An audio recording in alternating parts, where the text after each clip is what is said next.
അറഫയെ കുറിച്ച് ഖുർആനിൽ പരാമർശം ഉണ്ടോ ഇല്ലേ? ഉണ്ടോ? എവിടെ പറയും? അല്ല, നിങ്ങൾ പറഞ്ഞാൽ അതിന്റെ മലയാളത്തിന്റെ ഏകദേശം രൂപം പറഞ്ഞാൽ അതിലൊരു വിഷയം ഉണ്ടോ? അതുകൊണ്ടാണ് ചോദിച്ചത്. ഇല്ല അല്ലേ? ആർക്കെങ്കിലും അറിയോ? മഷ്അരിൽ ഹറാം ഖുർആനിലുണ്ട്, പക്ഷെ അത് അറഫയെ കുറിച്ചല്ലല്ലോ. അത് മുസ്ദലിഫ കഴിഞ്ഞിട്ട് മിനയിലേക്ക് പോകുന്ന വഴിക്കല്ലേ. ജനങ്ങള് അറഫാത്ത് നിങ്ങളുടെ ഒഴുകുമ്പോ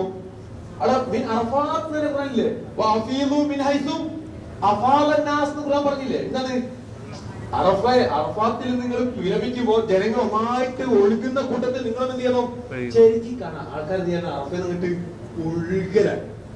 നിങ്ങൾ ജീവിതത്തിൽ കാണാൻ. ഇപ്പൊ ഇവിടെ ചില ഏരിയകളിൽ നമ്മുടെ ഈ ഇങ്ങോട്ട് ആൾക്കാർ വരുമ്പോ നിങ്ങൾ കണ്ടോ? മാരിസ്കാരോ അല്ലെങ്കിൽ നമസ്കാരം കഴിഞ്ഞ ആൾക്കാരെ നാട്ടിൽ ഇങ്ങനെ ഒഴുകി വരുന്നത് കണ്ടോ നിങ്ങള്? ശരിക്കും ഒഴുക്ക്. അത് ഇതിനേക്കാൾ കൂടുതലാണ് അങ്ങോട്ട്. അവിടെ ബാബ് 74 ഇല്ലേ? ആ ഏരിയ, വിശാലമായ ഏരിയ, അടിയില വെള്ളം മാർബിൾ കൂടി അവിടെ ആൾക്കാരോട് കണ്ടാൽ എന്താ പറയുക? ശരിക്കും ഇങ്ങനെ അതൊന്നാടി പറഞ്ഞ. ഇപ്പം ഇന്ത്യയിൽ ഇപ്പോഴും കുറെ ആൾക്കാരുണ്ട്. പലയിടത്തും പല അക്കോമഡേഷൻ താമസ സ്ഥലങ്ങളിൽ മാത്രം അവിടെ സ്കേക്കുന്ന ആൾക്കാരുണ്ട്. ഇതൊക്കെ എന്ത് ചെയ്യുന്നവരോ എടുത്തും ചൊമ്പേന് എടുത്തും അറഫയിലെത്തും. എന്നിട്ട് എന്ത് ചെയ്യുന്നവരോ ആ അറഫയിൽ മഗ്‌രിബ് കഴിഞ്ഞാൽ എന്ത് ചെയ്യും? കൂടെ അങ്ങനെ പോയിട്ട് മുസ്ദലിഫ വഴിക്ക് എന്ത് ചെയ്യും? പിന്നെ നാട്ടിൽ ഒഴുകൽ തന്നെ. ആ ഒഴുക്ക് കുറച്ച് കുറയും. നമ്മളിപ്പോ എന്തിലാവുമ്പോ ട്രെയിനിലാകുമ്പോ അത് നമുക്ക് അനുഭവിക്കാനോ അതിലൊരു കണ്ണിയാകാനോ ചിലപ്പോ വല്ലാതെ ഒന്നും പറ്റില്ല എന്ന് വരും. ഒരു സൗകര്യം കൂട്ടേണ്ടതൊക്കെ അതൊക്കെ ഞാൻ സമയം ഉണ്ടെങ്കിൽ പറയാൻ പിന്നെ എപ്പോഴെങ്കിലും പറയും. സുന്നത്തെ കുറിച്ച് പറയുമ്പോ ഈ സൗകര്യങ്ങൾ കൂട്ടുമ്പോൾ ആൾക്കാരുമായിട്ട് അങ്ങനെ ഒഴുകി പോകാൻ ഖുർആൻ പറഞ്ഞു. അപ്പൊ നമ്മളും അങ്ങനെ ഒഴുകി പോകേണ്ടതില്ലേ? ആൾക്കാർ അങ്ങനെ ഒഴുകി പോകുമ്പോൾ നമുക്ക് അങ്ങനെ ട്രെയിനിൽ പോകാൻ പറ്റുമോ? അതൊക്കെ എന്താണ് ഇപ്പോ? അതൊക്കെ എന്താണ് ചില വേറെ നമ്മൾ പഠിക്കേണ്ട ചില മസലകളിൽ പെട്ടതാണത്. അപ്പൊ അങ്ങനെ പറഞ്ഞിട്ടുണ്ട്. പിന്നെ സൂറത്തുൽ ബറാഅ കിട്ടുന്നത്, സൂറത്ത് തൗബ കിട്ടുന്നുണ്ടാവും. ആ തൗബയും ബറാഅയും ഒന്നാണ്. ബിസ്മി ഇല്ലാത്ത സൂറത്ത്. അവിടെ അദാനു മിനല്ലാഹി ആ പറഞ്ഞിട്ട് യൗമൽ ഹജ്ജിൽ അക്ബർ എന്നുണ്ട്. ഹജ്ജുൽ അക്ബറിന്റെ അന്ന് നമ്മുടെ നാട്ടിലൊക്കെ ആൾക്കാരുടെ വിചാരം എന്താ പറയുക? ഹജ്ജുൽ അക്ബർ എന്ന് പറഞ്ഞാൽ ആ അറഫയും വെള്ളിയാഴ്ചയും ഒത്തു വന്നാൽ അതാണ് ഇത് ഹജ്ജുൽ അക്ബർ. നിങ്ങൾ അങ്ങനെയാണോ ധരിച്ചത്? ഒരിക്കലുമില്ല. ഹജ്ജുൽ അക്ബർ എന്ന് പറഞ്ഞ് ഉദ്ദേശിക്കുന്നത് എന്താണ്? ഹജ്ജിലെ ഏറ്റവും പ്രധാനപ്പെട്ട ചടങ്ങായ അറഫ ദിനത്തിനെ കുറിച്ചുള്ള പരാമർശമാണ്. പക്ഷെ റസൂല് ഹജ്ജ് ചെയ്തപ്പോ എന്തായി? റസൂലിന്റെ അറഫ ദിനവും വെള്ളിയാഴ്ചയും ഒത്തു വന്നു എന്നുള്ളത് യാദൃശ്ചികം മാത്രം. അപ്പൊ അവിടെ ഹജ്ജുൽ അക്ബറിന്റെ അന്ന് അള്ളാഹു നടത്തിയ വിളംബരമാണിത് എന്ന് പറഞ്ഞാൽ അറഫാ ദിനത്തിൽ പ്രവാചകൻ സല്ലല്ലാഹു അലൈഹി വസല്ലമക്ക് അള്ളാഹു നൽകിയ വിളംബരമാണ്. അത് അറഫാ ദിനത്തിൽ നൽകി. അന്നത്തെ അറഫ എന്തായിരുന്നു? ദുൽഹജ്ജ് 9 എന്തായിരുന്നു? ഒരു വെള്ളിയാഴ്ച ആയതുകൊണ്ട് വെള്ളിയാഴ്ച അറഫ ഒത്തു വന്നെങ്കിലേ അതിന് ഹജ്ജുൽ അക്ബർ എന്ന് പറയാവൂ എന്നില്ല. അത് പണ്ഡിതന്മാർ പിന്നീട് ചില ആൾക്കാർ എന്താണ് ഉണ്ടാക്കി ചേർക്കുക. ശരിക്കും എന്താണ്? എല്ലാ കൊല്ലവും എന്തുണ്ട്? ഹജ്ജുൽ അക്ബർ ഉണ്ട്. അൽ ഹജ്ജു അൽ അറഫ എന്ന് പറഞ്ഞില്ലേ? അതും ഇതിനെ കുറിച്ചാണ്, അറഫയെ കുറിച്ചാണ്. അപ്പോ നമ്മൾ അവിടേക്ക് പോകാൻ കാരണം, അറഫയിലേക്ക് പോകാൻ കാരണം എന്താണ്? ദുൽഹജ്ജ് 9 അറഫയിൽ ദുൽഹജ്ജ് 9 പോകേണ്ടത് ഖുർആനിലുണ്ടോ? അന്ന് രാത്രി നമ്മൾ മുസ്ദലിഫയിൽ തങ്ങണമെന്ന് ഖുർആനിലുണ്ടോ? മഷ്അറുൽ ഹറാം എന്ന വാക്കാണ് മുസ്ദലിഫയുടെ ആ ഭാഗത്തെ കുറിച്ച് ഖുർആൻ പരാമർശിച്ചത്. അപ്പൊ എന്താണ്? ഹദീസ് ഇല്ലാതെ നമുക്ക് എന്ത് ചെയ്യാൻ പറ്റില്ല? ഹജ്ജ് ചെയ്യാൻ പറ്റില്ല. അതുകൊണ്ടാണ് റസൂൽ പറഞ്ഞത് ഖുദൂ അന്നി മനാസികക്കും, എന്നിൽ നിന്ന് വേണം നിങ്ങൾ ചെയ്യാൻ, അത് സ്വീകരിക്കാൻ. അതേപോലെ ഏത് നമസ്കാരമാണെങ്കിലും സക്കാത്താണെങ്കിലും നോമ്പാണെങ്കിലും ഹജ്ജാണെങ്കിലും എന്തൊരു ഇബാദത്തിന്റെ കാര്യം പോലും അങ്ങനെയാണെങ്കിൽ ബാക്കി കാര്യങ്ങൾ പിന്നെ പറയണ്ടല്ലോ. അപ്പൊ എന്താണ്? ഒരു മുസ്ലിമിന് ജീവിതത്തിൽ സുന്നത്തിനെ മാറ്റി നിർത്തിക്കൊണ്ട് ജീവിക്കുക സാധ്യമല്ല, അസാധ്യമാണ്. എനിക്ക് ഖുർആൻ മാത്രം മതി, ഞാൻ ഖുർആൻ കൊണ്ട് മാത്രം അത് മാത്രമാണ് പടച്ചവന്റെ എന്ന് പറയാൻ പറ്റുമോ? ഇല്ല. പിന്നെ ഒരുപാട് വിഷയങ്ങളിൽ പ്രവാചകന് അള്ളാഹുവിന്റെ പക്കൽ നിന്ന് എന്ത് കിട്ടിയിട്ടുണ്ട്? നിർദ്ദേശങ്ങൾ കിട്ടിയിട്ടുണ്ട്. ആ നിർദ്ദേശങ്ങളൊക്കെ ഇതിലില്ല, ഖുർആനിൽ ഇല്ല. അപ്പൊ ഖുർആൻ ഇറങ്ങുമ്പോ ഇന്നതാണ് ഖുർആൻ, ഇന്നത് ഖുർആൻ അല്ല. ഇത് കൃത്യം അള്ളാഹുവിന്റെ അതേ കലാമാണെങ്കിൽ അത് ഏതായി? ഖുർആൻ. ചിലപ്പോൾ റസൂലിന് അള്ളാഹു ആശയം കൊടുക്കും. ആ ആശയം റസൂൽ എന്ത് ചെയ്യും? റസൂലിന്റെ ഭാഷയിൽ പറയും. അത് ഏതായി? ഹദീസായി. ചിലത് ഖുർആൻ അല്ല, പക്ഷെ വാചകം ആരുടെ തന്നെയാണ്? അള്ളാഹുവിന്റെ തന്നെയാണ്. അള്ളാഹു ആണ് പറയുന്നത്. അള്ളാഹു പറയുന്നത് അതേപോലെ എന്ത് ചെയ്യും? പ്രവാചകൻ കോട്ട് ചെയ്യും. പക്ഷെ അതെന്തല്ല? ഖുർആനല്ല, ജസ്റ്റ് കോട്ടിങ്. അതാണ് ഇത് ഖുദ്സിയായ ഹദീസ് എന്ന് പറയുന്നത്. മനസ്സിലായോ? അപ്പോ അപ്പൊ ഒരുപാട് നിർദ്ദേശങ്ങൾ പ്രവാചകൻ കിട്ടിയിട്ടുണ്ട്. പ്രവാചകന്റെ ഭാഷയാണെങ്കിലോ ഖുർആനിനോട് സമാനമായ ഭാഷയാണ്. പ്രവാചകൻ ജനിച്ചതവിടെ മക്കയിലാണ്. പ്രവാചകൻ ജനിച്ച ഉടനെ പ്രവാചകൻ എന്ത് ചെയ്യാണ്? മുല കൊടുക്കാൻ വേണ്ടി എന്ത് ചെയ്യാണ്? ഈ വിദൂര ഗോത്രങ്ങളിൽ ഇന്ന് പെണ്ണുങ്ങൾ കൂട്ടത്തോടെ കൂടെ വരുന്ന, നമ്മുടെ നാട്ടില് പണ്ടൊക്കെ ഈ തമിഴന്മാരൊക്കെ ജോലി അന്വേഷിച്ചു വന്നിരുന്ന ഒരു സമയം ഉണ്ടായിരുന്നല്ലോ. നമ്മളെ കാതഭാഷ, സോറി ഞാൻ പറഞ്ഞത്, അന്ന് കുറെ ആളുകളെ ജോലിക്ക് വേണ്ടി കേരളത്തിലേക്ക് വീടാ നമ്മൾ ഇങ്ങോട്ട് വന്നിരിക്കാം. ഇന്ത്യയിൽ നമ്മൾ ഖത്തറിലേക്ക് വന്നില്ലേ? നമ്മൾ ഖത്തറിലേക്ക് വന്നത് എന്താണ്? ജോലി അന്വേഷിച്ചിട്ട് ഇതിന് ജോലി ചോദിച്ച് നമ്മൾ നടക്കില്ലേ എന്ന പോലെ എന്താണ് എന്ത് ചെയ്തു? പെണ്ണുങ്ങൾ നന്നായിട്ട് കൂട്ടത്തോട് കൂടെ വരും. ഈ പെണ്ണുങ്ങൾക്ക് എന്തുണ്ടാകണം? നേരത്തെ കുട്ടിനെ കുട്ടിക്ക് എന്തുണ്ടാവുള്ളൂ? പെണ്ണിന് എന്തുണ്ടാവുള്ളൂ? പാലുണ്ടാവുള്ളൂ. അങ്ങനെ പ്രസവിച്ച് കുഞ്ഞുങ്ങളുള്ള കുട്ടികൾ എന്ത് ചെയ്യുന്നതോ ആ കുഞ്ഞുങ്ങളെയുമായിട്ട് വരിക. കുഞ്ഞുങ്ങളെയുമായി വരുന്നതിനാ. അപ്പൊ ഞാൻ എന്റെ കുട്ടീനെ മുല കൊടുക്കാൻ വേണ്ടി കൊടുക്കുകയാണെന്ന് വിചാരിച്ചോ. അപ്പൊ എന്നിട്ട് എന്റെ കൂടെ എന്റെ പെണ്ണിനെ മുല കൊടുക്കാൻ വേണ്ടി തയ്യാറായ പെണ്ണിന്റെ കയ്യിൽ ഒരു 3 വയസ്സായ കുട്ടി ഉണ്ട്. ഞാൻ കുട്ടീനെ കൊടുക്കുവോ? കാരണം എന്തുകൊണ്ട്? പാല് വറ്റി തുടങ്ങിയിട്ടുണ്ടാവും. അങ്ങനെ പാല് വറ്റി തുടങ്ങിയ കുട്ടിക്ക് ആ പെണ്ണിന്റെ അടുത്തേക്ക് ഞാൻ ചെയ്യില്ല, എന്റെ കുട്ടിനെ കൊടുക്കുക. അപ്പൊ ഓരോരുത്തരും എന്റെ കുട്ടി വളരെ പ്രസവിച്ച ഉടനെ ചെറിയ 1 മാസം 2 മാസമൊക്കെ ആയിട്ടുണ്ടെങ്കിൽ ആ സ്ത്രീക്ക് എന്തുണ്ടാകും? ധാരാളം പാലുണ്ടാകും. അപ്പൊ അങ്ങനെയുള്ള കൈക്കുഞ്ഞുമായിട്ടാണ് ഈ പെണ്ണിനെ എന്ത് ചെയ്യുക? കൂട്ടത്തോട് കൂടെ എവിടേക്ക് വരിക? മക്കയിലേക്ക് വരിക. എന്നിട്ട് അവർക്ക് എന്ത് ചെയ്യണം? എന്നിട്ട് ഇവരെന്താ ചെയ്യാറോ? എന്നിട്ട് സമ്പന്നരായ ആൾക്കാരുടെ മക്കൾ എന്ത് ചെയ്യും? സമ്പന്നരായ ആളുകളുടെ മക്കളെ എന്ത് ചെയ്യുക? ഇവര് കാരണം അതുകൊണ്ട് അവിടുത്തെ കുച്ചിനെ കൊണ്ടുപോയാലാണ് ഇവർക്ക് എന്ത് കിട്ടുക? പൈസ കിട്ടുക. അങ്ങനെ എന്ത് ചെയ്തോ? ഈ സ്ത്രീകളൊക്കെ കൂടെ കൂട്ടത്തോടെ വന്നിട്ട് എന്ത് ചെയ്യാൻ ഒരു സമയത്ത് ഒന്നായിട്ട് വരെ ചെയ്യാം. ആരെ വന്നപ്പോ അബ്ദുൽ മുത്തലിബിന്റെ അടുത്തൊരു കുട്ടി, അബ്ദുല്ല മരിച്ചു പോയത്. പിന്നെ കുട്ടിയെ നോക്കിയതൊക്കെ ആമിന ഉണ്ട്, പ്രസവിച്ച സമയമാണ്, കുറച്ചായിട്ടുള്ളൂ. പിന്നെ അബ്ദുൽ മുത്തലിബിന്റെ സംരക്ഷണത്തിലാണ്. അബ്ദുൽ മുത്തലിബിന്റെ ഈ കുട്ടിനെ എന്നുവെച്ചാൽ അബ്ദുവിന്റെ മകന്റെ കുട്ടിനെ അതൊക്കെ ഉണ്ട്. സമയം നമുക്ക് സമയം കിട്ടെങ്കിൽ പറയാം, ഓർമ്മിപ്പിച്ചോളൂ. ഈ അബ്ദുള്ളയുടെയും പിന്നെ ആമിനയുടെയും വിവാഹവും കുട്ടി ഉണ്ടാകുന്നതും പിന്നെ എങ്ങനെ അബ്ദുള്ള ബാക്കിയാകുന്നതും അങ്ങനെയൊക്കെ ഓരോ സംഭവങ്ങളൊക്കെ ഉണ്ട് പറയാം. അപ്പൊ എന്താ പറയുക, ഈ കുട്ടിനെ ആർക്കും വേണ്ട. എന്തുകൊണ്ട്? കുട്ടിക്ക് വാപ്പല്ല, പിന്നുള്ള വല്യാപ്പയാണ്. വല്യാപ്പ കുട്ടിനെ കൊടുത്താൽ എന്തായിരിക്കും? സൽക്കാലം ഷെറ് എന്താണ്? ഇവിടുന്ന് ഷെറ് അങ്ങോട്ട് പോയിക്കോട്ടെ എഴുതിയാണ്. അപ്പൊ ഈ കുട്ടിനെ ആർക്കും പെണ്ണുങ്ങൾക്കൊക്കെ കുട്ടികളെ കിട്ടി. ഓരോ കുട്ടികളെ പെണ്ണുങ്ങൾ പോകാൻ തിരിച്ചു പോകണ്ടേ, അവരുടെ ബനുസാദ് ഗോത്രത്തിലേക്ക് പോകാൻ നിൽക്കുകയാണ്. അപ്പൊ എന്ത് ചെയ്തു? ഈ ഹലീമ ബീവിക്ക് എന്താണ്? ഹലീമ സാദിയ ബനുസാദ് ഗോത്രക്കാരി, അവർക്ക് ആരില്ല, ഒരു കുട്ടിനെ കിട്ടിയില്ല. അപ്പൊ അവരുടെ ഭർത്താവുണ്ട്. അപ്പൊ ഭർത്താവിന്റെ അടുക്കൽ പോയിട്ട് പറയണ്ട, അബുക്കബ്ഷന്റെ അടുക്കൽ പോയിട്ട് പറയണ്ട, എന്താ ചെയ്യാ? ഇനിയിപ്പോ ആകെ ഒരു കുട്ടിയുള്ളത് ആരേ ഉള്ളൂ, ഈ അബ്ദുൽ മുത്തലിബിന്റെ കുട്ടിയുള്ളൂ, നമ്മൾ എടുക്കണം, എന്താ ചെയ്യേണ്ടത്?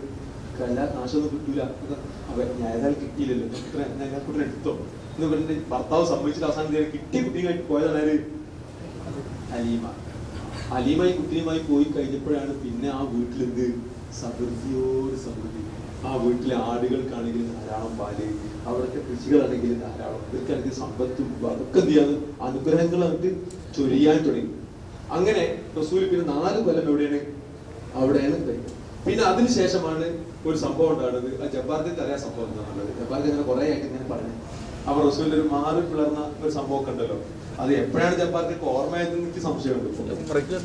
അങ്ങനെ ഓർമ്മയതല്ല, അല്ലാതെ ബൈപ്പാസ് കഴിഞ്ഞപ്പോ നമുക്കറിയോ റസൂലിന്റെ മാറി കീറിയിട്ട് പിന്നെ എന്താണെന്നറിയോ എന്തുണ്ടായി? പിന്നെ അങ്ങനെ സംഭവം കേട്ടുണ്ടെങ്കിൽ അങ്ങനെ സംഭവം കേട്ടിട്ടുണ്ടോ? അതിപ്പോ പറഞ്ഞാൽ നമ്മൾ സമയം കൊണ്ടുപോകും. അപ്പൊ എന്താ ആ സംഭവം കഴിഞ്ഞപ്പോ എന്താണെന്നറിയോ പിന്നെ ഈ സ്ത്രീക്ക് പേടിയായി. അപ്പൊ എന്തൊക്കെയോ ഉണ്ട്, എല്ലാവരും നോട്ട് ചെയ്യുന്നുണ്ട്.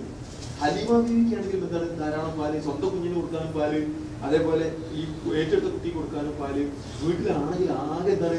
സമൃദ്ധിയും അങ്ങനെ വരുമാനത്തിന്റെ ഐശ്വര്യവും ഒക്കെ എല്ലാ നിലക്കും. അപ്പൊ ആളുകളുടെ കണ്ണൊക്കെ അവിടെ ആയി. പിന്നെയാണ് എന്ത് ഈ സംഭവം കൂടി ഉണ്ടാവുന്നത്. അതുണ്ടായപ്പോ ഇനി കുട്ടിക്ക് എന്തെങ്കിലും അപകടം വരുമോന്ന് പേടിച്ചിട്ട് വേഗം എന്ത് ചെയ്തു? കൈ വെച്ചതാ. കഞ്ഞി എന്തെങ്കിലും വന്നു കഴിഞ്ഞാൽ ഇവര് പിന്നെ പ്രശ്നമാവുമല്ലോ എന്ന് എഴുതിയിട്ട് പിന്നെ ആ ബന്ധം വളരെ കാലം റസൂൽ ചെയ്തിരുന്നു, നിലനിർത്തിയിരുന്നു എന്നാണ്. അപ്പൊ ഇവിടെ വിഷയം എന്താണെന്നറിയോ? അവിടെ ആ ബനൂസായിട്ട് ഗോത്രത്തിൽ 4 വർഷക്കാലം റസൂല് ശരിക്കൊരു എന്താണ് പ്ലേ സ്കൂളായിരുന്നു. നമ്മള് പ്ലേ സ്കൂൾ എന്ന് പറഞ്ഞാൽ കിണ്ടർഗാർട്ടന് മുമ്പ് അല്ലേ? അതിന് മുമ്പ് പ്ലേ സ്കൂളായിരുന്നു. കാരണം എന്താ പറയുക, അവിടെ വളർന്നപ്പോ അവിടുത്തെ ആ കുട്ടികൾക്കിടയിൽ വളർന്നപ്പോ നല്ല ശുദ്ധമായ സ്ഫുടമായ അറബി.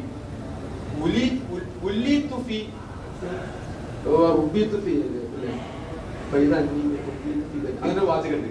ഞാൻ ഖുറൈശി കുടുംബത്തിലാണ് ജനിച്ചത്. ബൈദ അന്നീ മിൻ ഖുറൈശ് അന അഫ്സഹുൽ അറബ്. ബൈദ അന്നീ മിൻ ഖുറൈശ്. ഞാൻ അറബികളുടെ കൂട്ടത്തിൽ വളരെ സ്ഫുടമായി സംസാരിക്കുന്ന ആളാണ്. പക്ഷെ ഞാൻ ആരാണെന്നറിയോ? ഖുറൈശിയാണ് കേട്ടോ.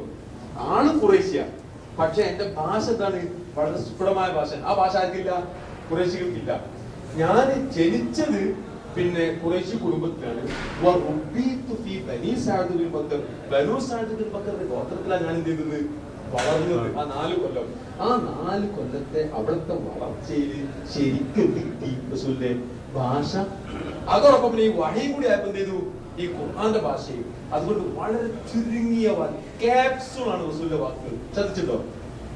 ഈ കുറച്ച് ഈ ലിറ്ററേച്ചറുമായി ബന്ധമുള്ള ആളുകൾക്ക് അറിയാം. എന്താണെന്നറിയോ? ക്യാപ്സൂൾ ടൈപ്പ് വാചകം എന്ന് വെച്ചാൽ സംഗീതം വളരെ ചെറിയ വാചകം. ആശയമാണെങ്കിലോ അപ്പൊ റസൂലിന്റെ ഒരു ഹദീസ് മതി നമുക്കൊക്കെ അത് വിശദീകരിച്ച് എന്ത് ചെയ്യാം? പുസ്തകങ്ങൾ, ആയിരക്കണക്കിന് പുസ്തകങ്ങൾ എഴുതാൻ മാത്രം. ചെറിയ വാചകങ്ങളിൽ വലിയ ആശയങ്ങൾ. അത്ഭുതപ്പെട്ടു പോകും ഇതെങ്ങനെ കഴിയുന്നു. ഒരുപാട് റസൂലിന്റെ ഹദീസുകൾ റസൂൽ അല്ലാത്ത മറ്റൊരാളാണ് ആ വാചകം പറയുന്നതെങ്കിൽ ചുരുങ്ങിയത് എന്ത് വേണമെന്നല്ലോ? ഒരു കന്യക വേണ്ടി വരും. റസൂലാണെങ്കിൽ അതെന്ത് ചെയ്യും? ഒരു വാചകത്തിൽ ഒതുക്കും. സാധാരണ ആളുകളൊക്കെ ദീർഘമായ ഒരു വാചകത്തിൽ പറയുന്ന വാക്ക് റസൂൽ എന്തേ ചെയ്യുള്ളൂ? 2 കലിമത്തോട് എന്ത് ചെയ്യുന്നല്ലോ അത്. അപ്പൊ ആ നിലക്കുള്ള പദങ്ങളാണ് റസൂലിന്റെ ഹദീസുകളിൽ കാണാൻ സാധിക്കുക. അപ്പൊ എന്താണ് റസൂല് പറയുന്ന വാക്കുകൾ? റസൂലിന്റെ ഹദീസ്. അള്ളാഹു പറഞ്ഞത് ഖുർആനിൽ പെടാത്തത് ഖുദ്സിയ ഹദീസ്. അതേപോലെ പിന്നെന്താണ് ഖുർആനിലേക്ക് പ്രത്യേകമായി വന്നത് ഏതാണ്? ഖുർആന്റെ ഭാഗവും. ഇങ്ങനെയാണ് എന്ത് കാണാം നമുക്ക് റസൂലിന്റെ വഹി. അപ്പൊ എല്ലാ വഹിയും എന്തല്ല. അപ്പൊ റസൂല് പറഞ്ഞിട്ടുണ്ട്. എന്താ നിങ്ങൾക്ക് അറിയാലോ? മറ്റേ ചെറിയ എന്താണ് റസൂല് പറഞ്ഞില്ല? എന്താണ് ഞാൻ പറയും? സാധാരണ നമ്മളെ ഹദീസിനെ കുറിച്ചൊക്കെ പറയുമ്പോ അത് പറയാറുണ്ടല്ലോ. റസൂൽ എന്താണ്?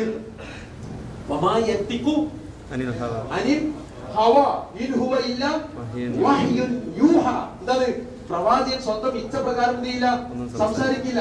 അപ്പൊ അങ്ങനെയെങ്കിലും വീട്ടിൽ പോയാല് കറി വെക്കുന്ന കാര്യം പ്രവാചകൻ ഒരിക്കലും വീട്ടിൽ ചോദിച്ചു ആയിഷ ബീവിയോട്, ആയിഷ എന്തെങ്കിലും ഉണ്ടോ ഭക്ഷണം കഴിക്കാൻ? ആയിഷ ബീവി പറഞ്ഞു ഒന്നുമില്ല, ഇവിടെ ഒന്നും ഉണ്ടാക്കിയിട്ടില്ല. എന്നാ ഞാൻ നോമ്പാട്ടോ, ഞാൻ നോമ്പ് വെച്ചോളാം. രാവിലെ സുന്നത്ത് നോമ്പിന് അങ്ങനെ കഴിക്കാൻ പറ്റും. രാത്രി ഭക്ഷണം സുബൈന്റെ ഫജ്റിന്റെ ശേഷം ഭക്ഷണം കഴിച്ചിട്ടില്ലെങ്കിൽ മനസ്സിൽ നോമ്പ് കരുതുന്നത് എപ്പോഴായാലും മതി, രാവിലെ ആയാലും മതി. ഏതിന്? സുന്നത്ത് നോമ്പിന്. എന്നാ ഞാൻ നോമ്പ് നോക്കാൻ കേട്ടോ റസൂൽ. അപ്പൊ ആയിഷ അവിടെ ഭക്ഷണം എന്തെങ്കിലും ഉണ്ടോ എന്ന് റസൂൽ ചോദിച്ചത് ഏതാ? വഹിയാണോ? അല്ല. അപ്പൊ എന്താ പിന്നെ നടത്തുന്നതാണ്? ഹവ സ്വന്തം ഇച്ഛപ്രകാരം സംസാരിക്കൂല. എന്താണ്? വഹിയുടെ അടിസ്ഥാനത്തിൽ വഹിയായി ലഭിച്ച കാര്യങ്ങൾ അല്ലാതെ പ്രവാചകൻ പറയില്ല എന്ന് പറഞ്ഞാൽ ഏത് വിഷയമാണ്? ദീനുമായി ബന്ധപ്പെട്ട വിഷയമാണോ അത് റസൂൽ എന്ത് ചെയ്യില്ല? സ്വന്തം ഇഷ്ടപ്രകാരം എന്ത് ചെയ്യില്ല? സംസാരിക്കില്ല.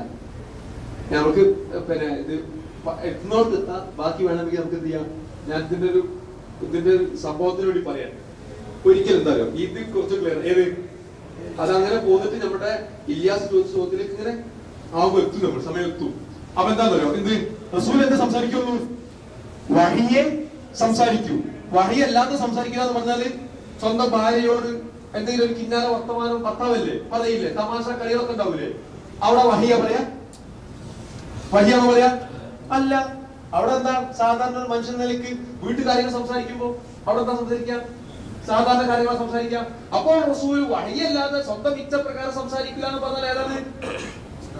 ആ മതവുമായി, ദീനുമായി, നമ്മുടെ പരലോകവുമായി, പരലോക മോക്ഷവുമായി, സ്വർഗവും നരകവുമായി ബന്ധപ്പെട്ട കാര്യങ്ങൾ പ്രവാചകൻ പറയുകയാണോ അതെന്തായിരിക്കും?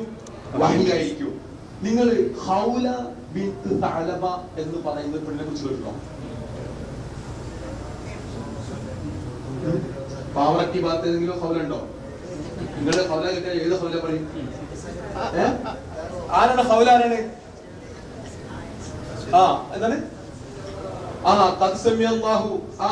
ആ സൂറത്ത് ഇറങ്ങാൻ തന്നെ കാരണക്കാരിയായ സ്ത്രീയാണ് ഹൗല. തർക്കിച്ചു എന്നൊക്കെ പറയുന്ന ഒരു സ്ത്രീ, പ്രായം ഉള്ള ഒരു സ്ത്രീ, ഹൗല ബിൻത് തഅലബ. അപ്പൊ ഈ സ്ത്രീ എന്ത് ചെയ്തോ? ഒരിക്കല് റസൂൽ ഒരിക്കലും വരികയാണ്. ആ സ്ത്രീക്ക് കുറെ കുട്ടികളൊക്കെ ഉണ്ടായി, നല്ല സുന്ദരിക്കായിരുന്നു, കുറെ കുട്ടികളൊക്കെ ആയി കഴിഞ്ഞ് അവസാനം ഭർത്താവ് എന്ത് ചെയ്തു? ഈ സ്ത്രീ എന്ത് ചെയ്തു? തലാക്ക് ചെല്ലി.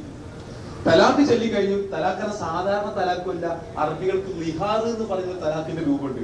നീ എനിക്ക് എന്റെ ഉമ്മാനെ പോലെയാണെന്ന് ഒരു പെണ്ണിനോട് പറഞ്ഞു കഴിഞ്ഞാൽ അവരെന്ത് ചെയ്യുന്നത് തലാഖായിട്ട് എന്ത് ചെയ്തു പരിഗണിച്ചു. അതിന് ലിഹാർ എന്നാ പറയാം. അങ്ങനെ എന്ത് ചെയ്തു, ഇയാൾ ചെയ്തു എന്തോ ഒരു കാര്യത്തിന് എന്തോ ദേഷ്യം നമ്മൾ രണ്ടാമത് തെറ്റിയപ്പോ ചെയ്തല്ലോ, നീ എനിക്ക് എന്റെ ഉമ്മയെ പോലെയാണെന്ന് പറഞ്ഞു. അതുകൊണ്ട് സംഭവം എന്തായി, അവരങ്ങനെ പറഞ്ഞിരുന്ന ഒരു രീതിയാണത്. ഏതുപോലെ നമ്മുടെ നാട്ടിൽ ഞാൻ മൊയ്യ ചെയ്യുന്ന നമ്മുടെ അങ്ങനെ പറഞ്ഞില്ലേ, ഞങ്ങളുടെ നാട്ടിലില്ല, ചില നാട്ടിൽ അങ്ങനെ ഉണ്ട്. അങ്ങനെ കേട്ട വ്യഞ്ജനമാണ് മൊയ്യ ചെയ്യുന്നത്. പിന്നെ എന്താ മൊയ്യ ചെയ്യില്ല എന്താ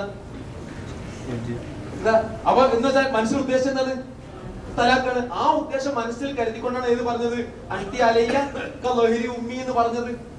അൻതി അലയ്യ കലഹരി ഉമ്മി എന്ന് പറഞ്ഞത് മനസ്സിൽ വെച്ചിട്ടാണ്. അപ്പൊ അതുകൊണ്ട് എന്തായി, അത് തലാഖായി. അപ്പൊ ഈ സ്ത്രീ വന്നിട്ട് പറയാണ് റസൂലിനോട്, റസൂലെ എന്റെ ഭർത്താവ് എന്ത് ചെയ്തു, എന്നെ വിഹാർ ചെയ്തു. എന്റെ കയ്യിൽ എന്റെ കൂടെ കുറെ കുട്ടികൾ, ആ കുട്ടികളെ ഞാൻ നിലനിർത്തിയാൽ, ഞാൻ ആളെ പോറ്റുകയാണെങ്കിൽ ആ കുട്ടികൾ ജാഴു എന്ത് ചെയ്യും, വിശക്കും. എനിക്ക് കുട്ടികളെ പോലെ അറ്റുള്ളത് മക്കൾ പറ്റാൻ കഴിയില്ല.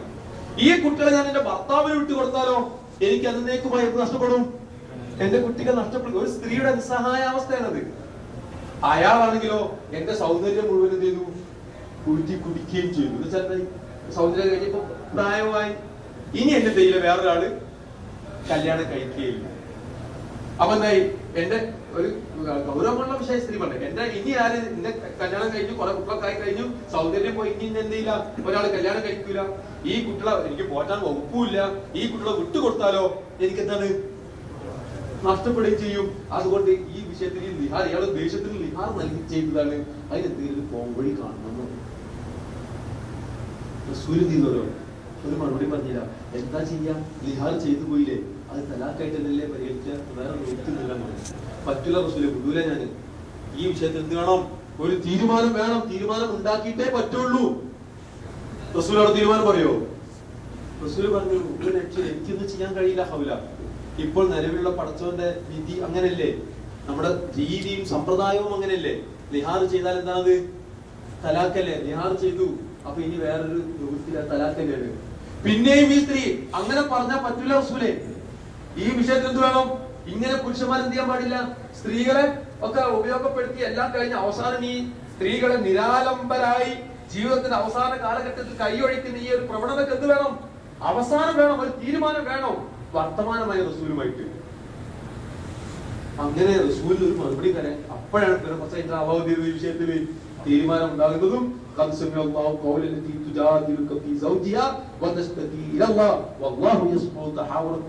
എന്ന് പറഞ്ഞ സൂറത്ത് കണ്ട് ഇറങ്ങുന്നതും. എന്നിട്ട് അങ്ങനെ ലിഹാർ ചെയ്ത് കഴിഞ്ഞാൽ അതിന് പ്രായശ്ചിത്തം നൽകി തിരിച്ചെടുക്കാനുള്ള വകുപ്പും എന്ത് ചെയ്തു ആ സൂറത്തിൽ പറഞ്ഞത്. ഇപ്പൊ മനസ്സിലായോ? ആ വിഷയത്തിൽ റസൂൽ എന്ത് ചെയ്തു, എന്തേ സംഭവം? ആ വിഷയത്തിൽ റസൂലിന്റെ മറുപടി പറഞ്ഞത്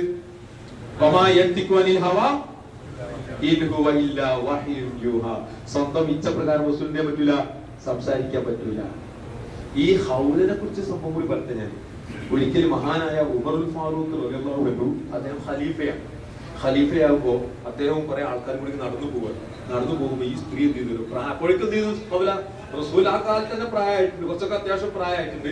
ഇപ്പോഴാണ് പിന്നെ 10-15 കൊല്ലം കഴിഞ്ഞില്ലേ, അവർ നല്ലൊരു വൃദ്ധയായിട്ടുണ്ട്. ആ വൃദ്ധ എന്ത് ചെയ്തോ ഖലീഫ ഉമറെ തടഞ്ഞു വെച്ചു. എന്നിട്ട് പറഞ്ഞു, ഇത്തഖില്ലാഹ യാ ഉമർ, എന്ത് വേണം ഉമറെ, പടച്ചോനെ സൂക്ഷിച്ചിട്ടോ. അപ്പൊ അത്രയും വളരെ കൃത്യമായി സൂക്ഷ്മതയോടുകൂടെ ജീവിക്കുന്ന ആളാണ്. മുസ്ലിങ്ങളുടെ ഒരു 5 പൈസ കയ്യിൽ വിട്ടുപോകാതിരിക്കാൻ ഓരോ വിഷയത്തിലും ഈ വലിയവൻ ചെറിയവൻ എന്നുള്ള ഉമർ ബിൻ ഖത്താബ് എന്തില്ല, വലിയവൻ ചെറിയവൻ എന്നുള്ള വ്യത്യാസമേ ഇല്ല. സഅദ് ബിൻ അബീ വഖാസിനെ കേട്ടിട്ടോ? ആരാണ് അദ്ദേഹം? സഅദ് ബിൻ വഖാസ് ആരായിരുന്നു? ഒരാൾ പറഞ്ഞു ഞാൻ എണ്ണിയ 10 ആൾക്കാരില്ലേ, അതിൽപ്പെട്ട ആളാണ് ആര്? സഅദ് ബിൻ അബീ വഖാസ്. പ്രഗൽഭനായ സഹാബിയാണ്, റസൂലിന്റെ അമ്മാവനാണ്. ഖാദിസിയ യുദ്ധം കേട്ടിട്ടുണ്ടോ? ആ ഖാദിസിയ യുദ്ധത്തിലെ മുസ്ലിം സർവ്വസൈന്യാധിപനായിരുന്നു സഅദ് ബിൻ അബീ വഖാസ്. വിശാലമായ ഇറാൻ ഇറാഖ് ഭൂമി, ആ രാജ്യങ്ങൾ മുഴുവൻ എന്ത് ചെയ്ത് ഇസ്ലാമിനെ അധീനപ്പെടുത്തിയ പേർഷ്യൻ സാമ്രാജ്യം തകർത്ത് തരിപ്പണമാക്കിയ വീരശൂര പരാക്രമിയായ സഹാബിയനാണ് സഅദ് ബിൻ അബീ വഖാസ്. വളരെ പ്രഗൽഭനാണ്. ഉമറിനേക്കാൾ എത്രയോ മുമ്പ് ഇസ്ലാമിലേക്ക് വന്ന ആളാ. എന്നിട്ട് ഈ സഅദ് ഖാദിസിയ എന്ന് പറഞ്ഞ യുദ്ധത്തോട് കൂടെ എന്ത് ചെയ്യാണ്? പേർഷ്യ മുഴുവൻ അധീനപ്പെടുത്തിയിട്ട് എവിടേക്ക് വരികയാണ്? മദീനയിലേക്ക് വരികയാണ്. അപ്പൊ പേർഷ്യ മുസ്ലിങ്ങൾക്ക് അധീനമായിരുന്ന സന്തോഷ വാർത്ത എവിടെ എത്തിയിട്ടുണ്ട്? മദീനയിൽ എത്തിയിട്ടുണ്ട്. റസൂല് പ്രവചിച്ചതാണ്. റസൂലിന്റെ ഒരു കത്ത് കേട്ടിട്ടുണ്ടോ? എന്ത് ചെയ്തു? ഇസ്ലാം മതം സ്വീകരിക്കണം എന്ന് പറഞ്ഞ് അയച്ച കത്ത് എന്ത് ചെയ്തു? ചീന്തി ചവറ്റുകൊട്ടയിലേക്ക് വലിച്ചെറിഞ്ഞാല് ഈ കിസ്ര ചക്രവർത്തി റസൂല വീരം പറഞ്ഞു, ആ കടലാസ് എങ്ങനെ കിസ്ര പിച്ചു ചീന്തിയോ അതേപോലെ കിസ്രയുടെ സാമ്രാജ്യത്തെ അള്ളാഹു പിച്ചു ചീന്തുന്ന ഒരു നാള് വരും സമീപ ഭാവിയിൽ. അത് പിച്ചു ചീന്തിട്ട് ആര് വരുന്നത്? എന്നിട്ട് ആ കിസ്രയുടെ ഭൂമി മുഴുവൻ കിസ്ര സാമ്രാജ്യം നഷ്ടപ്പെട്ട് പരാജയപ്പെട്ട് ഓടിയിട്ട് ആ പ്രവിശാലമായ ഭൂലോകം മുഴുവൻ കീഴ്പ്പെടുത്തിയിട്ടാണ് ആര് വരുന്നത്? സ്വാഭാവികമായിട്ടും നമ്മുടെ നാട്ടിലേക്കാണെങ്കിൽ ഉണ്ടാകും എന്താണ്? അശോക ചക്രം. എന്താ നമുക്ക് അതൊക്കെ കൊടുത്ത് ആദരിച്ച് ബഹുമാനിക്കേണ്ടതല്ലേ? ആരെ മദീനക്കാരൊക്കെ എങ്കിലും വളരെയേറെ സന്തോഷത്തിലാണ്. കാരണം എന്തുകൊണ്ട്? റസൂലിന്റെ ആ പ്രവചനം എന്ത് ചെയ്തു? പുലർന്നു. ആ രാജ്യം മുഴുവൻ ആർക്ക് അധീനപ്പെട്ടു? മുസ്ലിങ്ങൾക്ക് അധീനപ്പെട്ടു. ഇന്നത്തെ അമേരിക്ക എന്ന് പറയുന്ന പോലെ പണ്ടത്തെ രാജ്യമായിരുന്നു ഏത്? Persia, Rome. അതാണ് മുസ്ലിങ്ങൾക്ക് അധീനപ്പെട്ടത്. അതിങ്ങനെ വന്നപ്പോ ഇയാൾക്ക് കൊടുത്ത ആ വീരചക്രം എന്താ ഉമർ എന്താ കൊടുത്ത്? നേരെ ഇങ്ങനെ ഉമറിന്റെ മുമ്പിൽ കണ്ട് എത്തിയപ്പോ തലമണ്ടൊക്കെ എന്താ ചെയ്തെന്ന് അറിയോ? വടി എടുത്തിട്ട് ഒരു അടിയാണ് കൊടുത്തു. അതാണ് ഉമർ. സംഭവം എന്താ അറിയോ? ഇദ്ദേഹം ഇങ്ങനെ വരുമ്പോഴേ ആൾക്കാർ ഉമറിന്റെ അടുക്കല് പരാതി പറയാൻ വേണ്ടി ആരുണ്ട്? കുറെ ആൾക്കാർ ഇങ്ങനെ ഇതേപോലെ ഇങ്ങനെ ചുറ്റും കൂടി നിൽക്കുന്നുണ്ട്. ഓരോരുത്തരുടെ പരാതി ഇങ്ങനെ കേൾക്കണാര്, പരാതി കേട്ട് ഇങ്ങനെ പരിഹരിച്ചുകൊണ്ടിരിക്കണാര്. ആ സമയത്താണ് ആരുടെ വരവ്? അപ്പൊ ഈ സഅദ് ഇങ്ങനെ യുദ്ധം കഴിഞ്ഞ് ജയിച്ച് വരുന്ന ആ വരവായപ്പോഴേക്ക് എന്ത് ചെയ്തല്ലോ? ആൾക്കാർക്ക് സഅദ് ആൾക്കാർക്ക് തുടങ്ങി. ഒരു VIP വരില്ലേ? ആൾക്കാരൊക്കെ ചെയ്തു? മാറിക്കൊടുത്തു. മാറാത്ത കുറച്ച് ആൾക്കാരുണ്ടായിരുന്നു. അവരെ ആര് മാറ്റി? സഅദ് കൈയോടെ കണ്ട് മാറ്റിയിട്ട് ആരെന്തേക്ക് വരികയാണ്? ഉമ്മറിന്റെ അടുക്കലേക്ക് വരികയാണ്. എന്നിട്ട് വന്നപ്പോ ഉമ്മർ എന്ത് ചെയ്തു? കയ്യിലുണ്ടായിരുന്ന വടികൾ എടുത്തിട്ട് എന്ത് ചെയ്തു? തലക്കിങ്ങോട്ട് അടിച്ചിട്ട് പറഞ്ഞു, എന്ത്? നിനക്ക് അള്ളാഹുവിനെ പേടിയില്ലെങ്കിൽ എന്താണ് പിന്നെ അള്ളാഹു നിന്നേക്കാൾ വലിയവനാണ് എന്ന് നിന്നെ ബോധ്യപ്പെടുത്തേണ്ടത് എന്റെ ബാധ്യതയാണ്. അത് തെളിയിക്കാൻ വേണ്ടിയിട്ടാണ് ഞാൻ എന്ത് ചെയ്തത്? നിന്നെ അടിച്ചത്. ഈ പാവങ്ങളോട് മണിക്കൂറുകളായി കാത്തു നിൽക്കുന്നു. ഓരോടെ ക്യൂലാണ്. ഞാൻ അവരുടെ ഓരോ പ്രശ്നങ്ങൾ പറയാൻ നിൽക്കാം. നീ ഖാദിസിയ യുദ്ധത്തെ വിജയിച്ചടക്കിട്ടാണ് വരുന്നത് എനിക്കറിയാം. ബാക്കിൽ പോയി നിൽക്കുന്നു. ഇവര് ഈ പാവങ്ങളായ ആൾക്കാർ ഇവിടെ കാത്തു നിൽക്കുന്ന മണിക്കൂറുകളായി. ഞാനിങ്ങനെ വേഗം ഓരോരുത്തരുടെ വിഷയങ്ങൾ പ്രശ്നങ്ങൾ പരിഹരിച്ചുകൊണ്ടിരിക്കുകയാണ്. നീ സംഗതി ശരി, ഖാദിസിയൊക്കെ വിജയിച്ചടക്കിട്ട് തന്നെയാണ് വന്നത്. അതുകൊണ്ട് എന്ത് ചെയ്യണം? എവിടെ നിൽക്കണം? പുറകിൽ പോയി നിൽക്കണം. എന്ത് ചെയ്തു? നമ്മുടെ നാട്ടിലേക്ക് അപ്പൊ തന്നെ രാജിവെച്ച് പിന്നെ വേറെ ഉണ്ടാക്കി, വേറൊരു ഉണ്ടാക്കി, അവിടെ ബാക്കി അവിടെ ഉണ്ടാക്കി അല്ലേ? ഇയാള് വേഗം എന്ത് ചെയ്തു? വേഗം ചെയ്തു പോയിട്ട് പിന്നെ അത് കഴിഞ്ഞ ആൾക്കാർക്ക് പോയി കഴിഞ്ഞിട്ട് എന്ത് ചെയ്തു? പിന്നെ അതിന്റെ പിന്നെ ഔദ്യോഗികമായ ചർച്ചകളിലേക്ക് മറ്റൊക്കെ എന്ത് ചെയ്തു? അതിൽ പിന്നെ വേറൊരു പാഠമുണ്ട്. ഇതേ പണി ആരെക്കൊണ്ട് ചെയ്തു? ഇതേ സമയത്ത് തന്നെ എവിടെയുണ്ട്? റോമൻ യർമൂക്ക് യുദ്ധത്തിലൂടെ എന്ത് ചെയ്യുന്നുണ്ട്? ഖാലിദ് ഇബ്നു വലീദ് ആരെ പരാജയപ്പെടുത്തുന്നുണ്ട്? റോമക്കാരെയും പരാജയപ്പെടുത്തുന്നു. ആ റോമക്കാരെ പരാജയപ്പെടുത്തി ഇങ്ങനെ തകർത്ത് തരിപ്പണമാക്കിക്കൊണ്ടിരിക്കുന്ന സന്ദർഭത്തിൽ ഒരു ദൂതൻ ഇവിടുന്ന് പോവാണ്. എവിടുന്ന്? മദീനയിൽ നിന്ന്. എവിടേക്ക്? ഷാമിലേക്ക്. ഷാം സിറിയക്കാരുടെ കീഴിലാണ്, റോമക്കാരുടെ കീഴിലാണ്. അവിടേക്ക് പോണത് എന്താ അറിയോ? ആ കത്തുമായിട്ട് ഈ ദൂതൻ പോവാണ്. ആ ദൂതൻ പോയിട്ട് ആ കത്ത് എന്ത് ചെയ്തു? അബൂ ഉബൈദ ആരാണ്? ഞാൻ ഇന്നലെ പറഞ്ഞ പത്തിലുണ്ടോ? ഉണ്ടോ ഇല്ലേ? ഉണ്ട്. അബൂ ഉബൈദ ആമിർ ബിൻ ജറാഹ് എന്ന് പറയുന്ന അബൂ ഉബൈദ എന്ന് പറയുന്ന ആ സഹാബിന്റെ കയ്യിൽ കൊണ്ടുപോയിട്ട് കത്ത് കൊടുക്കുക. ആ കത്ത് എന്താ പറയോ? ഒന്ന്, ഖലീഫ അബൂബക്കർ സിദ്ദീഖ് മരിച്ചിരിക്കുന്നു. അബൂബക്കർ സിദ്ദീഖ് എന്ന സൈന്യത്തെ പറഞ്ഞയച്ചത്. രണ്ട്, ഉമർ ഇബ്നുൽ ഖത്താബ് ഖലീഫയായി തെരഞ്ഞെടുക്കപ്പെട്ടിരിക്കുന്നു. മൂന്ന്, ഖാലിദ് ഇബ്നുൽ വലീദിനെ സർവ്വസൈന്യാധിപ സ്ഥാനത്ത് നിന്ന് മാറ്റിയിരിക്കുന്നു. നാല്, അബൂ ഉബൈദയെ സർവ്വസൈന്യാധിപനായി നിശ്ചയിച്ചിരിക്കുന്നു. അവിടെ യർമൂക്ക് യുദ്ധങ്ങൾ കൊടുമ്പിരി കൊള്ളാണ്. മുസ്ലിങ്ങൾ എന്ത് ചെയ്യണം? അവരെങ്ങനെ എന്ത് ചെയ്യണേ? അവസാനം ഹിർക്കൽ ചക്രവർത്തി ഉണ്ടല്ലോ, അന്നത്തെ റോമൻ ചക്രവർത്തി, സലാമുൻ അലൈക യാ സൂരിയ സലാമൻ ലാലിക അബാദ്, അല്ലയോ സിറിയ നിനക്കെന്ത് സലാം. ഇനി നമ്മൾ എന്ത് ചെയ്യില്ല? നൂറ്റാണ്ടുകളായി റോമക്കാര് അടക്കി ഭരിച്ചുകൊണ്ടിരിക്കുന്ന ഈ സിറിയ എന്ത് ചെയ്യണം? ഇപ്പൊ റോമക്കാരുടെ കയ്യിൽ നിന്ന് എന്ത് ചെയ്യാണ്? നഷ്ടപ്പെട്ടു. ഇനി നമ്മൾ തമ്മിൽ എന്ത് ചെയ്യില്ല? സിറിയ കണ്ടുമുട്ടുകയില്ല. സലാം, നിനക്ക് സലാം എന്ന് പറഞ്ഞിട്ട് ആര് പോയി? ഹിർക്കൽ ചക്രവർത്തി പോയ യുദ്ധമാണേത്? യർമൂക്ക് യുദ്ധം. ആ യുദ്ധത്തിൽ മുസ്ലിങ്ങളെ വിജയത്തിലേക്ക് നയിച്ചതാരാ? Khalid bin Waleed. ആ യുദ്ധം ജയിക്കുന്ന ദിവസം ഖാലിദിന്റെ അടുക്കൽ കിട്ടുന്ന കത്തെന്താ, അല്ലെങ്കിൽ അബൂബക്കറിന്റെ അടുക്കൽ കിട്ടുന്ന കത്തെന്താ? സ്ഥാനത്ത് മാറ്റിയിരിക്കുന്നു. അപ്പൊ ആ ഖാലിദിനെ സ്ഥാനത്ത് നിന്ന് മാറ്റിയതും ഇവിടെ സഅദ് ബിൻ അബീ വഖാസ് ഈ വലിയ രാജ്യം ജയിച്ചെന്ന് വന്നപ്പോ തലക്കടിച്ചത് തമ്മിൽ എന്തുണ്ട് ചേർത്ത് വായിക്കേണ്ട മറ്റൊരു വിഷയമുണ്ട്.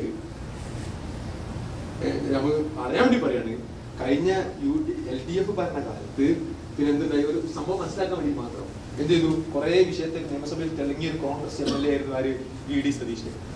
അങ്ങനെ രാഷ്ട്രീയം അറിയുന്ന ആൾക്കാരെങ്കിലും ഒക്കെ അറിയാം. പിന്നെ ലോട്ടറി വിഷയത്തിൽ അത് ഇതൊക്കെ. അവസാനം അദ്ദേഹത്തിന് മന്ത്രിസ്ഥാനം കിട്ടാതെ, അല്ലാതെ പ്രതീക്ഷ കിട്ടാതെ വന്നപ്പെട്ടാൽ അറിയല്ലോ. അങ്ങനെ ഇവിടെ ഇപ്പൊ എന്തായത്, നമ്മുടെ സാധാരണ മനുഷ്യരുടെ അവസ്ഥ, ഞാനൊന്ന് തിളങ്ങി കഴിഞ്ഞാൽ ഞാനതിന് നമ്മളതിനെ കുറ്റപ്പെടുത്തില്ല, അയാളെ പറ്റി ഒരു ഏഷണം ഒന്നും പറഞ്ഞതല്ല. ഒന്ന് തിളങ്ങി കഴിഞ്ഞാൽ അടുത്തൊരു പദവിക്ക് ഞാനാണ് അർഹൻ എന്ന ചിന്ത എന്താവും, സ്വാഭാവികമായിട്ടും ഉണ്ടാകും. ആ നിലക്ക് ഈ ഖാലിദ് ബിൻ വലീദിന് അല്ലെങ്കിൽ ഇവർക്കൊക്കെ അങ്ങനെ ഇവർക്ക് അങ്ങനെ ഒരു പദവിയിൽ സ്ഥിരമായി കഴിഞ്ഞാൽ, അങ്ങനെ എല്ലാ യുദ്ധത്തിലും ഇവരുടെ നേതൃത്വത്തിൽ യുദ്ധം ജയിക്കുന്നു വന്നു കഴിഞ്ഞാൽ അതുമൂലം ഉണ്ടാകാവുന്ന ഏറെക്കുറെ ദൂരവ്യാപകമായ ചില പ്രത്യാഘാതങ്ങൾ മുമ്പിൽ കണ്ടുകൊണ്ടുള്ള ഉമറിന്റെ ആ വളരെ ദിഷണാപരമായ അദ്ദേഹത്തിന്റെ ആ കഴിവിന്റെ ഏറ്റവും വലിയ മകുടോദാഹരണവും പ്രത്യക്ഷ തെളിവുമാണ് എന്ത് അറിയോ, ഈ രണ്ടാളുകൾ എന്ത് ചെയ്തത്, ഒതുക്കിയത്. എന്നാലോ അവരുടെ സേവനമൊക്കെ ചെയ്ത് ശരിക്കും അവർക്ക് എന്ത് ചെയ്ത് വേഗം എന്തായി മനസ്സിലാവുകയും ചെയ്തു. ഉമറിനറിയാം പ്രധാനപ്പെട്ട ആൾക്ക് ആ ഒരു സംഭവം മഹാനായ ഉസ്മാൻ ബിൻ അഫ്ഫാന്റെ കാലഘട്ടത്തിൽ ഇല്ലാതിരുന്നത് കൊണ്ട് പ്രശ്നങ്ങൾ ഉണ്ടാവുകയും അങ്ങനെ മുസ്ലിം രാജ്യം ഭിന്നമാവുകയും മുസ്ലിങ്ങൾ തന്നെ മഹാനായ ഖലീഫ ഉസ്മാൻ ബിൻ അഫ്ഫാനെ വധിക്കുകയും ഒക്കെ ചെയ്ത സംഭവങ്ങളൊക്കെ ഉണ്ടായത് അങ്ങനെയാണ്. അപ്പൊ ഞാൻ പറഞ്ഞത് ഇങ്ങനെയുള്ള മഹാനായ ഉമറുൽ ഫാറൂഖ്, നമുക്ക് റൂട്ട് മാറി പോവാട്ടോ, ഇവരെ നിയന്ത്രിക്കാൻ കഴിഞ്ഞാൽ. അപ്പൊ ഈ ഉമറുൽ ഫാറൂഖ് എന്ത് ചെയ്തു, പിന്നെ ആര് വഴി നടത്തി നമ്മൾ പറഞ്ഞത്, നേരത്തെ പറഞ്ഞ ഖൗല, ആ ഖൗല പറഞ്ഞ നമ്മൾ സംഭവം പറഞ്ഞ പോയതാണ്. അപ്പൊ എന്താണ് വഴി തരാനുള്ള കാരണം, എന്താണ് ഇത്തഖില്ലാഹ യാ ഉമർ എന്ന് പറഞ്ഞു. അപ്പൊ ഇത്രമാത്രം സൂക്ഷ്മതയോട് കൂടെ ജീവിക്കുന്ന ഉമറിനെ ഒരു പെണ്ണ്, അത് തന്നെ പ്രായത്തിലുള്ള ഒരു പെണ്ണ് വഴിയിൽ തടയുകയോ സഹാബികൾ ചെയ്തോലോ, ഇത് ഖലീഫാണ് കേട്ടോ പറഞ്ഞു. ഖലീഫിനാണ്, അതെ ഖലീഫ എനിക്കറിയാം, അതുകൊണ്ടാണ് ഞാൻ പറഞ്ഞത് പടത്തോടെ സൂക്ഷിച്ച് ജീവിച്ചോ. അപ്പൊ ഈ സ്ത്രീയുടെ സംസാരം ശരിയില്ല. അപ്പൊ എന്ത് ചെയ്തു, കൂടുതലുള്ള ആൾക്കാർ, പട്ടാൾക്കാരും പോലീസുകാരൊക്കെ ഉണ്ടാവൂലേ, അവർ അങ്ങനെയൊക്കെ ഈ സ്ത്രീ എന്ത് ചെയ്യണം, ശിക്ഷിക്കണം. പിന്നെ ഉമറോട് ചോദിച്ചു, എന്താ ഈ സ്ത്രീ ഇങ്ങനെ അപമര്യാദ പെരുമാറുന്നത്, ആ സ്ത്രീക്കെതിരെ ആക്ഷൻ എടുക്കട്ടെ എന്ന് ചോദിച്ചു. എന്താ ചെയ്യണ്ടത്? അപ്പൊ ഉമർ പറഞ്ഞു, ആര് ഇങ്ങനെ ആ ഒരു സ്ത്രീയുടെ വാക്ക് ഇങ്ങനെ അറിയോ, ഉമൈറ സുമ്മ ഉമറ അൽആന അമീറ ഫത്തഖില്ലാഹ യാ ഉമറ യാ ഉമർ, അങ്ങനെ പറഞ്ഞത്. എന്താണ് ഉമൈറ, നിന്നെ ഉമൈറ എന്നല്ലേ വിളിച്ചിരുന്നത് പണ്ട്. എന്താ ഉമൈറ എന്ന് പറഞ്ഞാല്, ഞാൻ ഇപ്പൊ പറഞ്ഞില്ലേ, പൂച്ച, ഹുറൈറ പൂച്ചക്കുട്ടി, കൽബ് നായ, കുലൈബ് നായക്കുട്ടി, ഉമർ ഉമൈറ ഉമർ കുട്ടി, ഉമർ കുട്ടി. ചെറുപ്പത്തില് ഉമർ, ഇപ്പൊ ആളാണ് ഉമറിനെ പണ്ട് എന്താ വിളിച്ചിരുന്നത്, ഉമൈറ, കുട്ടി ഉമറെ, അങ്ങനെ നമ്മൾ വിളിക്കില്ലേ, ചില കുട്ടിയെ കുഞ്ഞ് കുട്ടികൾ അങ്ങനെ വിളിക്കില്ലേ. അപ്പൊ എന്ത് ചെയ്തു, കുട്ടി കാലഘട്ടത്തിൽ നിന്നെ എന്ത് വിളിച്ചു, ഉമർ കുട്ടി, കുട്ടി ഉമർ ഉമൈറാന്ന് വിളിച്ചിട്ട് ഓമനിച്ചിട്ട് ഉമൈറാന്ന് വിളിച്ചു. പിന്നെ നീ ആള് വലുതായപ്പോ നിന്നെ എന്ത് വിളിച്ചു, ഉമറേന്ന് വിളിച്ചു. ഇപ്പൊ ഞങ്ങൾ നിന്നെ വിളിക്കുന്നത് അമീറെന്ന്. കാരണം തൊട്ട് പറഞ്ഞത് അമീറുൽ മുഅ്മിനീനാണ്. അതുകൊണ്ട് എന്താണ്, ഫത്തഖില്ലാഹ യാ ഉമർ, ഉമർ എന്ത് ചെയ്യണം, അള്ളാഹനെ സൂക്ഷിച്ചോളുന്നു. അപ്പോഴാണ് എന്താ ഈ ആൾക്കാരായിട്ട് വർത്താനുണ്ടാവും, ആരായിട്ട്, ഈ കൂടല്ലേ. അപ്പൊ ഉമർ പറഞ്ഞ എന്താണോ, തൊട്ടു പോകരുത്. ആ സ്ത്രീ ആരാന്നറിയോ, ഏഴാനാകാശത്തിൽ നിന്ന് പടച്ചവൻ വിളി കേട്ട് ഉത്തരം നൽകിയ മഹദിയായ ഖൗല ബിൻത് തഅലബയാണത് എന്ന് പറഞ്ഞു കൊടുത്തു. ആർക്ക് മനസ്സിലായ ഈ സ്ത്രീയെ, സൂറത്തുൽ മുജാദല മുഴുവൻ ഇറങ്ങാൻ കാരണക്കാരിയായ പ്രവാചകനോട് പോലും തർക്കിച്ച് തന്റെ ആനുകൂല്യം അള്ളാന്റെ പക്കൽ നിന്ന് ചോദിച്ചു വാങ്ങിയ ഖൗലയാണത്. സൂക്ഷിച്ചു കളിച്ചാൽ മതി. ആരോട്, ഖൗലയോട്. ഖൗലക്ക് അത് പറയാനുള്ള അവകാശവും അധികാരവും ഉണ്ട് എന്നൊക്കെ പറഞ്ഞ ആ ഖൗലയാണിത്. അപ്പൊ ആ ഖൗലയുടെ വിഷയത്തിൽ റസൂൽ എന്ത് ചെയ്യാൻ പറ്റില്ല, ഒരു മറുപടി പറയാൻ പറ്റിയില്ല, അള്ളാന്റെ വഹി വരുന്നത് വരെ. അപ്പോ ഇതാണ് സുന്നത്തിന്റെ അവസ്ഥ. പ്രവാചകൻ മതവും ഇപ്പോ നേരെ മറിച്ച് ഇപ്പൊ ഒരിക്കലും പിന്നെ പ്രവാചകൻ ഇങ്ങനെ പോകുമ്പോഴ് പിന്നെ മദീനയിൽ കൂടെ ഇങ്ങനെ നടന്നു പോകുമ്പോ ആൾക്കാരൊക്കെ മുസ്ലിം കർഷകരാണ്, അവരുടെ പണി